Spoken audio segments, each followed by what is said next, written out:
Okay, the powers that be have told us to make a program about art. So we went to get a couple of artists. Actually, they're demo sceners, but they, depending on your point of view, might be artists as well. Let's find out what they have to say about the matter. What is art? Let's start with the easy question. Well, I really think that's an easy question, but art, it's something, it's art. You can't describe it. It's in the eye of the viewer. Is it in the eye of the viewer or the beholder, or is it perhaps the artist that defines it? Can it be anything? If I pee on a piece of paper and frame it, is that art? It might be. I think art is in the brain, sort of. So it's like an attitude. Yeah, sort of.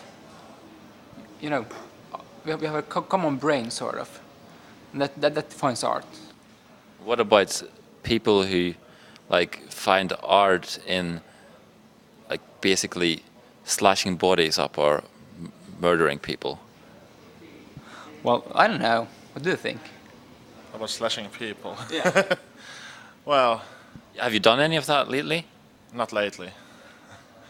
But I mean, well, I wouldn't consider mutilation art, but someone might. So there are differences of opinion. I mean, some people might consider one thing art and other people might consider something else. You're fine with that? There is no specific definition?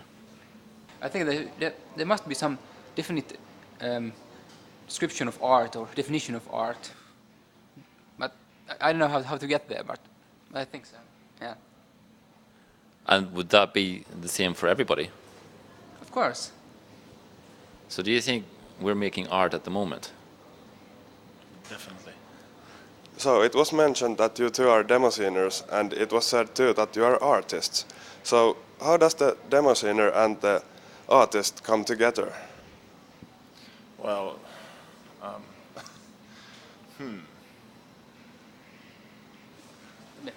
What do you mean? Demo scener, artist. I mean, how that's equal. can you combine It doesn't come together. If you're a But, demo but- scener, you're an artist. yeah, but Yeah. but Period. are demos art? I mean, do you think a science scroller is art? Of course. The highest form of art. Yeah. Yeah, thanks. I mean, I was talking to a guy a bit earlier, actually Jetro. Hopefully we'll get a couple of pictures of him into this thing as well. And he was saying that demos aren't art, or they shouldn't be art. Well, we actually, on IRC, on the C64 channel, we had some years ago this discussion, and quite many thought the demos aren't art, but they might be artistic, which is a view that I could agree on, because I don't think a demo is automatically art. Because as I said, I think a scroller isn't. I don't think it's art, but I mean, especially but in the, for example, the PC scene.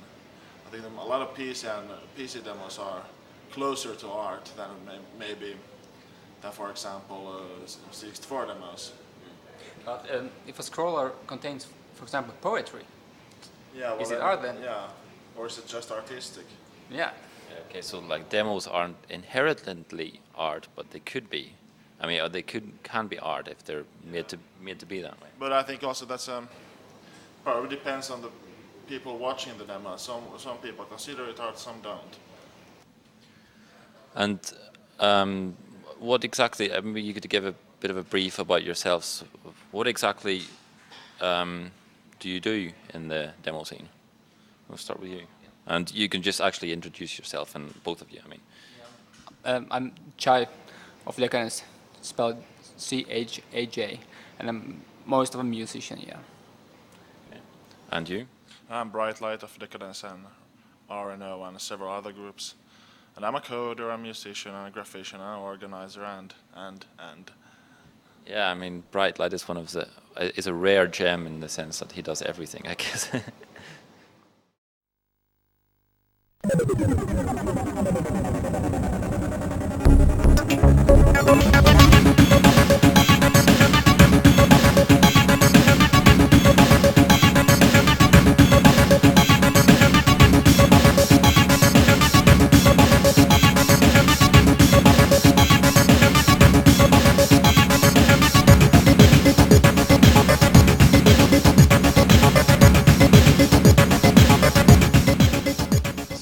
how did you two got interested of demos and became a demo scener? Well, I got interested in maybe, what was it, 15, 16 years ago when a friend of mine showed me Amiga demos. And I think that was, what I liked about them was the fact that they usually had something that was synchronized to the music, and that was something really cool back then. Yeah, sort of the same story for me. Actually, I think it was partly because of Brightlight and partly because when I started calling BBSs. And I also think that the music is about 50% of the demo. It really is, I mean, in my opinion, if the music is crap, I think you don't really like the demo in that sense. Bad music could ruin a good Yeah, demo. yeah, definitely. Yeah. Yeah, I actually totally agree. I mean, I've seen pretty crap demos with nice music. No, that's okay. Yeah, And because music actually it makes the mood. yeah, it does. Yeah, I think. I mean, I can remember. I don't know if everybody doesn't agree with this, but the old Amiga demo, Jesus on E's, which has like, I mean, as a demo, it's kind of lame, but but the music is good. Yeah, it's a half an hour mod playing, and the visuals are quite crap. It's a good show. Yeah. I was going to ask you, what is your favorite piece of art, like in the world? That's a very hard question. But it can be anything, music, sculpture, whatever. Or just name a few of your favorites. It has to be a demo, I think. Okay. That's a tough one. There's a lot of great pieces of work. I can't point any. Let's ask it a different way. If you had to you pick a single demo that you would show to people studying at, like, you know, an art college or something, which demo would that be, perhaps, if you think about it for just a moment? It's maybe a couple of demos which could be sort of interesting in a different way. Do you have something? From the old demos, I think something about melon design on the Amiga. They're quite cool. And I think the melon design PC demo a few years ago, I feel like a computer or something like that. That's good. I think that's something I could show. Yeah, that actually was quite a nice one, but that was disqualified, wasn't it? Yeah, Because it had copyrighted music. yeah, that was too bad. Yeah, I would have to agree also. Melon design and also Jeskla, of course. Okay. Well, another question that we were thinking about very seriously when we were going through this program is, what did you have for breakfast today? Yeah. I had a hamburger. French fries. I know definitely French, not Liberty fries. Well, I don't know what they were, but they were. Freedom fries. Yeah, sort of. Hangover fries. That sounds grand.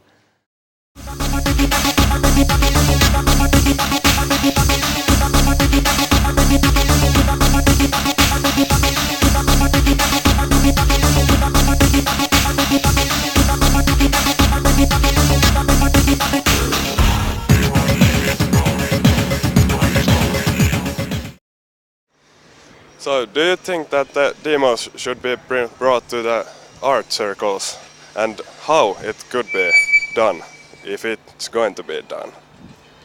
Well, it depends how you define art circles. I mean, did they have an exhibition at Kiasma, I think, with demos and stuff? I don't know if that's art circles, but at least it's a museum, so I think that might be a good start at least. Of course, a demo can't be compared to an animation. So if you're to explain to somebody who doesn't know anything about demos, how do you explain why it is so difficult to get them to look as good as they look? I'll start with you, maybe. Well, Have you ever had to do that? oh, actually no, but I mean, if you look at demos as sort of technical art in some sense, I think I would try to explain as some sort of technical art. It's just a sort of a new category compared to traditional art like paintings and music. Yeah, I mean, you do have like sort of exhibitions with so-called interactive art, and well, of course, interactive art. You get these 3D virtual museums and whatnot. And the interesting thing there is that they're so technically crap that it's just, I mean, nobody wants to use them. So could maybe demos could start to like sort of take over that area, perhaps, maybe in some form or other. Oh, maybe. Yeah, simply put. Yeah, because I mean, one of the ideas that we were trying was like it was always very difficult to do, but the dynamic demo kind of thing. Yeah, I think the dynamic demo, that's something that should be explored. And what I would like to see in dynamic demos are not just dynamic visuals, but also dynamic music. There's some kind of algorithm or thing that could actually generate the music in real time too, and it would every time it would sound different. Yeah, I agree. Because that would be ultimately dynamic. And maybe interactive too, that the music and visuals could, for example, react to mouse movements or key presses and maybe just change a bit, but at least that you had some kind of limited interaction. Yeah, I mean, because that would separate it immediately from a normal animation. Yeah. Okay, well, do you want to do you have something? No? Okay.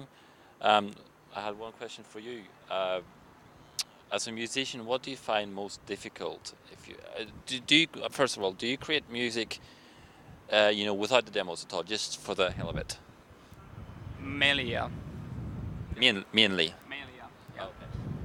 Okay. But you do demos, or you do music for demos as well? No. No. But Okay. You did some years ago. Some years ago, I did, yes, that's true. And why did you stop then? I know, lack of inspiration, I think. The sort of artistic inspiration that you have to get if you want to create something good. Yeah, and I stopped using his music. But what is it actually more difficult then to make music for a demo than just for the hell of it? It depends. I mean, if you have a certain goal, you know how demo or intro will look like. It could perhaps, in some sense, it could be more difficult. Yeah. But on the other side, if you have a good idea of the mood in the demo, it could be easier. Yeah. I think that's depends on how much you want how tightly knit you want the music and the visuals to be.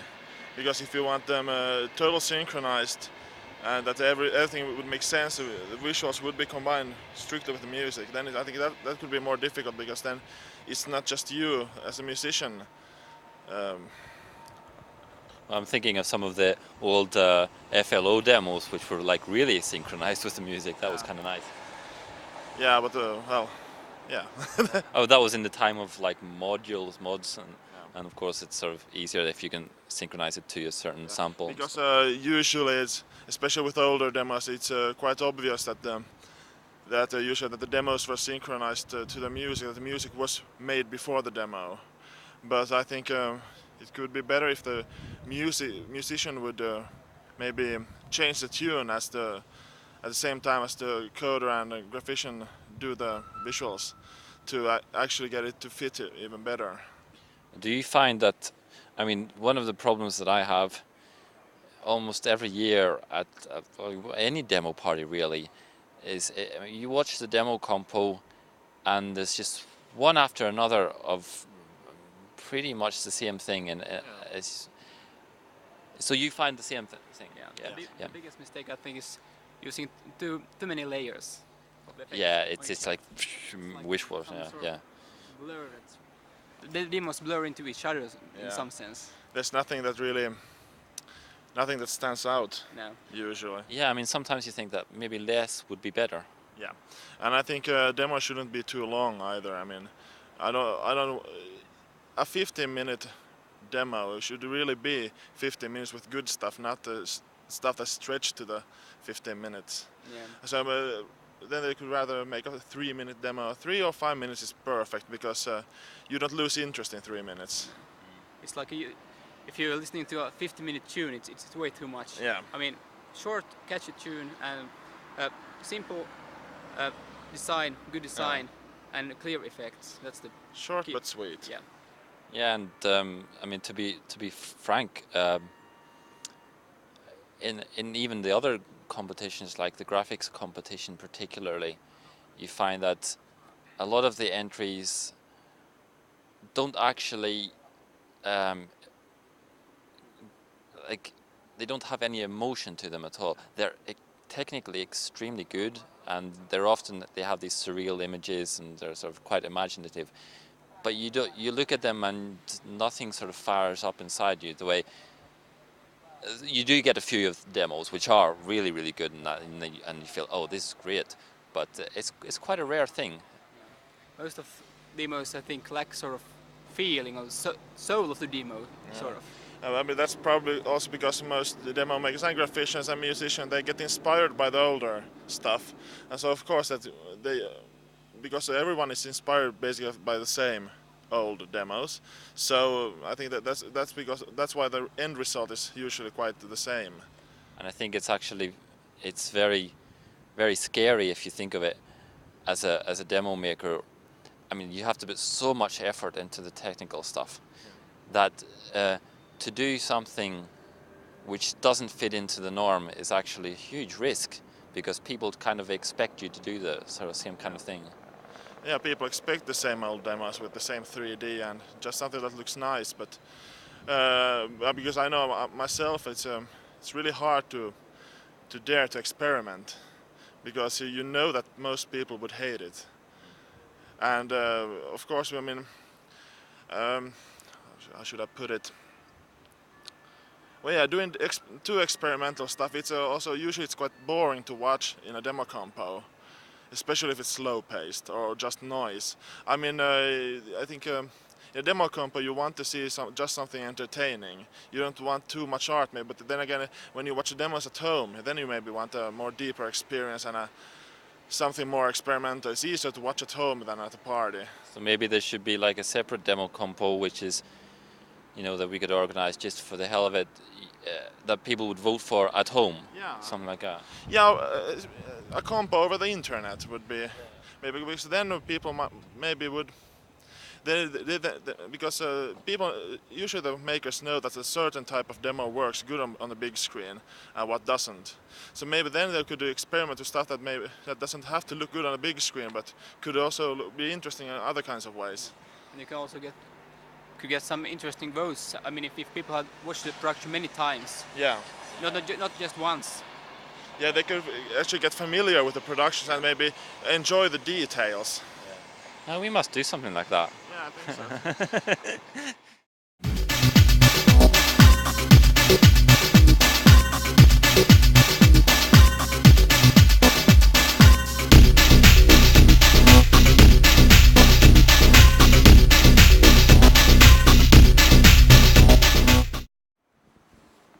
So, what do you want to talk about?